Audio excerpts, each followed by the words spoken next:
Hello बच्चों, welcome back to the channel. अब अपन बात कर लेते हैं आखिरी चैप्टर अपने फिजिकल एजुकेशन टर्म 2 के बेसिस पे। तो इस चैप्टर का नाम है ट्रेनिंग इन स्पोर्ट्स, और पूरे में अपन ट्रेनिंग की बात करने वाले हैं, कैसे अपन अपनी बॉडी को डिफरेंट तरीके से ट्रेन कर सकते हैं डिफरेंट फील्ड में इम्प्रूव करने के लिए। तो व्हाट इज़ ट्रेनिंग? सुनने में ही समझ में आ रहा है यार, ट्रेनिंग क्या होती है।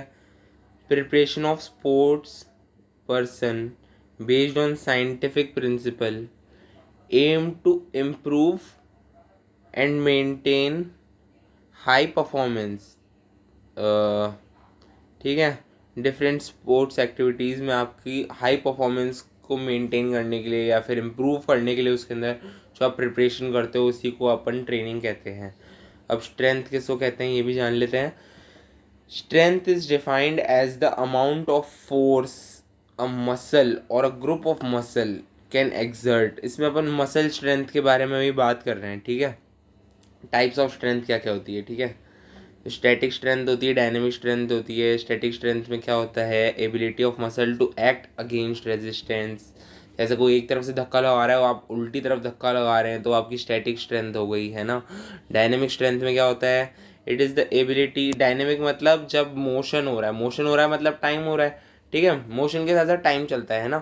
It is the ability to apply a force repeatedly over a period of time, ठीक है। तो इस पीरियड ऑफ टाइम को अपनी डेफिनेशन के अंदर रखना एग्जाम में, जिससे आपको मार्क्स मिले।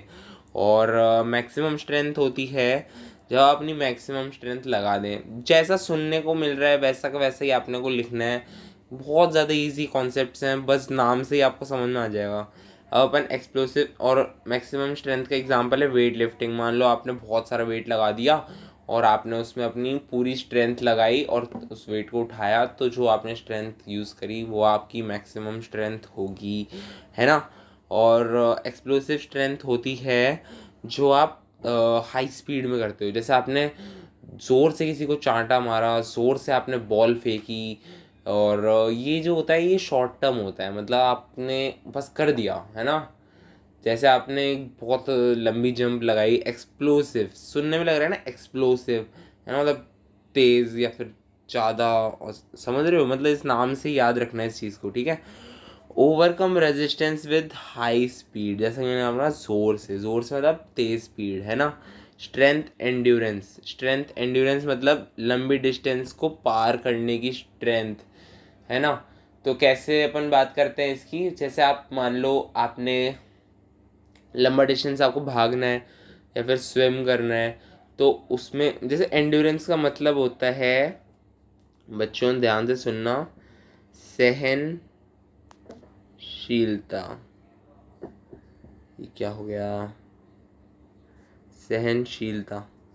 ये जो सहनशीलता होती है ना, ये चीज़ आपकी एंड्योरेंस होती है। तो आप कितनी देर तक सहन कर सकते हो, ये आपकी कैपेबिलिटी होती है कि आप किसी भी काम को कितनी देर तक सस्टेन कर सकते हो, ठीक है।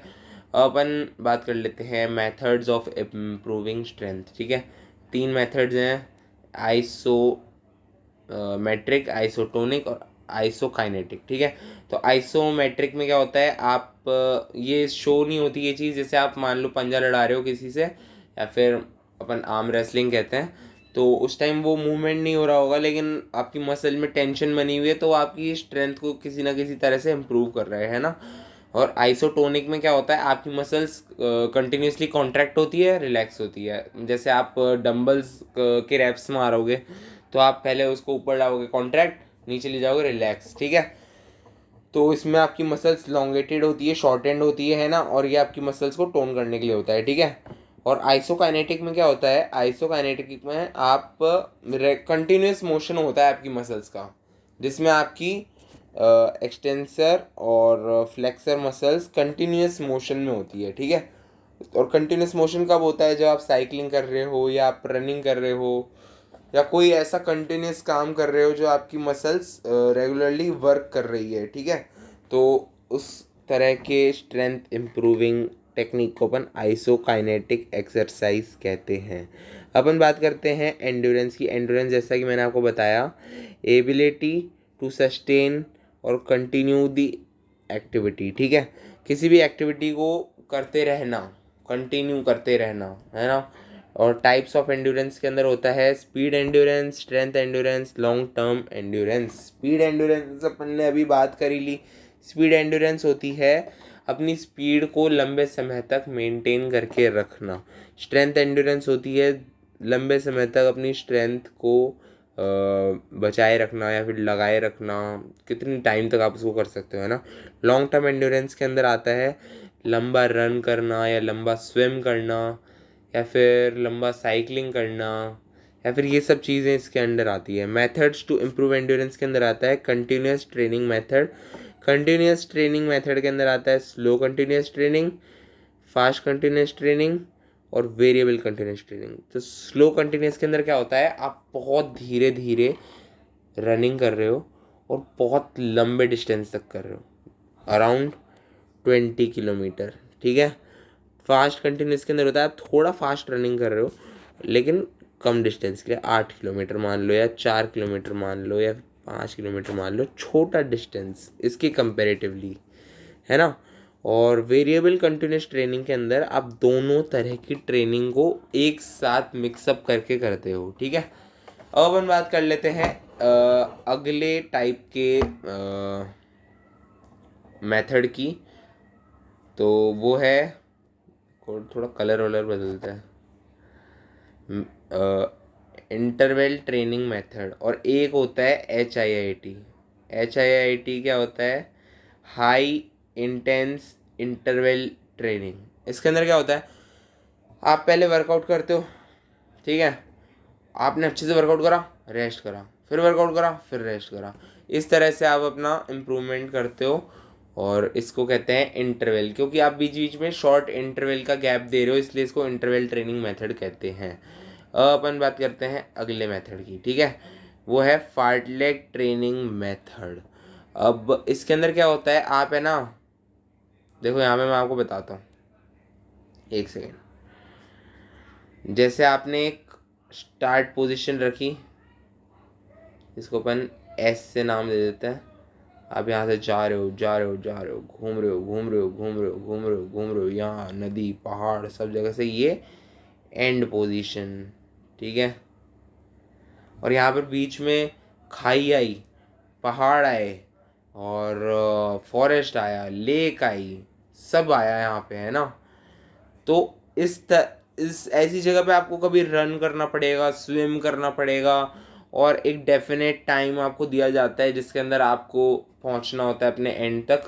तो इसके अंदर क्या होता है, आपका एक तो एडवेंचर हो जाता है ना, एडवेंचर हो जाता है, और आप नेचर के साथ नेचुरल मोटिवेशन मिलता है आपको। ऐसे कुछ भी लिख देना यार, आपको मार्क्स मिल जाएंगे, मैं कह रहा हूँ आपको, मैंने आपको कॉन्सेप्ट समझा दिया, बस मेन वो है, ठीक है। अपन स्पीड की बात कर लेते हैं। तो स्पीड क्या है, स्पीड है ability to perform a task and at faster rate. मतलब किसी भी काम को कितना जल्दी आप कर सकते हो, वो आपकी स्पीड है, ठीक है। तो ये जो स्पीड होती है, इस स्पीड की अपन बात कर लेते हैं, capacity of moving a body with the greatest possible velocity, ठीक है। मतलब खुद की बॉडी या कुछ और, या जो आपको टास्क मिला है, जिसकी ग्रेटेस्ट पॉसिबल वेलोसिटी तक आप पहुंच जाओ, मतलब जितना आपका दम है उतना आपने पूरा लगा के झोंक के, जो उसकी वेलोसिटी, जो काम करने की रेट को आपने बढ़ाया, वो आपकी स्पीड, ठीक है। टाइप्स ऑफ स्पीड याद कर ले तो रिएक्शन टाइम। रिएक्शन टाइम होता है जैसे कोई आपको चांटा मारने वाला है, उसका हाथ उठा और तुरंत आपने रिएक्शन कर लिया, आप तुरंत बच गए उस चीज़ से, तो वो आपका रिएक्शन टाइम होता है, ठीक है। और एक्सेलरेशन एबिलिटी की अगर अपन बात करें, तो एक्सेलरेशन एबिलिटी होती है कितना तेज़ी से आप एक्सेलरेट कर सकते हो, यानी कि अपनी स्पीड को निरंतर बढ़ाते ना और अपने हाईएस्ट पॉइंट तक पहुंच जाते हैं, वो होती है एक्सेलरेशन एबिलिटी, ठीक है। Speed of movement, speed of movement अपने को समझ में आ ही रहा है कि मूवमेंट की स्पीड कुल मिला के, ठीक है। और लोकोमोटर एबिलिटी होती है मैक्स स्पीड मैक्स डिस्टेंस, मतलब अपनी हाईएस्ट स्पीड को आप कितनी हाईएस्ट डिस्टेंस तक मेंटेन कर सकते हो, ठीक है। मतलब आप मान लो कि आपकी हाईएस्ट स्पीड है 40 किलोमीटर, 40 किलोमीटर प्रति घंटे की स्पीड से आप भाग सकते हो, तो उसको आप 40 सेकंड तक भाग सकते हो कि 50 सेकंड तक भाग सकते हो, तो वो आपकी होती है लोकोमोटर एबिलिटी। ठीक है, स्पीड एंड्योरेंस तो अपन ने 10-20 बार बात कर ली होगी इसकी, अभी तक तो बताने की अब ज़रूरत है नहीं। इसका मतलब होता है अपनी स्पीड को लंबे समय तक मेंटेन करके रखना। ठीक है, इजी। अब अपन बात करते हैं मेथड्स टू इम्प्रूव स्पीड। ठीक है, तो क्या क्या मेथड होते हैं? Acceleration run. एक्सेलरेशन रन का मतलब है तेज़ी से भागना। तेज़ी से भागने का मतलब है कि आपने फुल स्पीड लगा दी, 100 मीटर भाग लिए, ठीक है, 100 मीटर, और फिर आपने थोड़ी देर रुके, अपनी एनर्जी रीगेन करी, वापस से एक्सेलरेशन रन करा। ऐसे धीरे धीरे करके आपकी स्पीड बढ़ जाएगी। ठीक है, पेस रन ट्रेनिंग मेथड में क्या होता है, आप ग्रेजुअली अपनी स्पीड बढ़ाते हो, मतलब धीरे धीरे बढ़ाते हो, एकदम से तेज़ी से नहीं भागते, और एक पेस मेंटेन करते हुए लंबा डिस्टेंस कवर करते हो। इसमें अपन मान लेते हैं जैसे 2 किलोमीटर मान लिया, है ना, तो ये होती है पेस रन। ठीक है, अब अपन बात करते हैं फ्लेक्सिबिलिटी की। तो फ्लेक्सिबिलिटी क्या होता है? Moving the muscle and joint to maximum range. यानी कि आपको पढ़ने में समझ में आना चाहिए ये तो, कि मसल और जॉइंट्स का अपन जो मैक्सिमम उनको रेंज तक पहुंचा दें, मतलब अपने हाथ को मोड़ रहे हैं तो इतना ज़्यादा मोड़ लिया, वो आपकी फ्लेक्सिबिलिटी होती है। ठीक है, टाइप्स ऑफ फ्लेक्सिबिलिटी के अंदर पैसिव फ्लेक्सिबिलिटी होती है, जब आपको कोई और कराए। ठीक है, कोई और कराए, कोई और करा रहा है आपको फ्लेक्सिबिलिटी, आपका स्ट्रेच करवा रहा है ना। और एक्टिव फ्लेक्सिबिलिटी होती है जो आप खुद करते हो।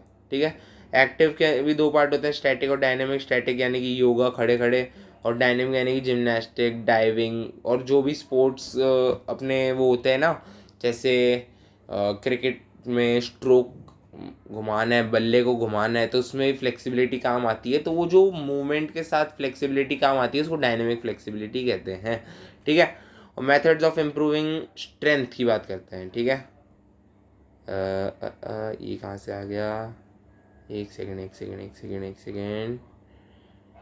मेथड्स ऑफ इम्प्रूविंग स्ट्रेंथ तो हो गया शायद, ये 2 बार आ गया। ठीक है, ये तो अपन ने पढ़ लिया, है ना। और बात करते हैं स्पीड। अच्छा, स्पीड भी अपन ने पढ़ ली, ये 2 बार आ गया, सॉरी सॉरी। अब अपन बात करते हैं मेथड्स टू इम्प्रूव फ्लेक्सिबिलिटी, है ना। फ्लेक्सिबिलिटी क्या होती है? Ballistic method.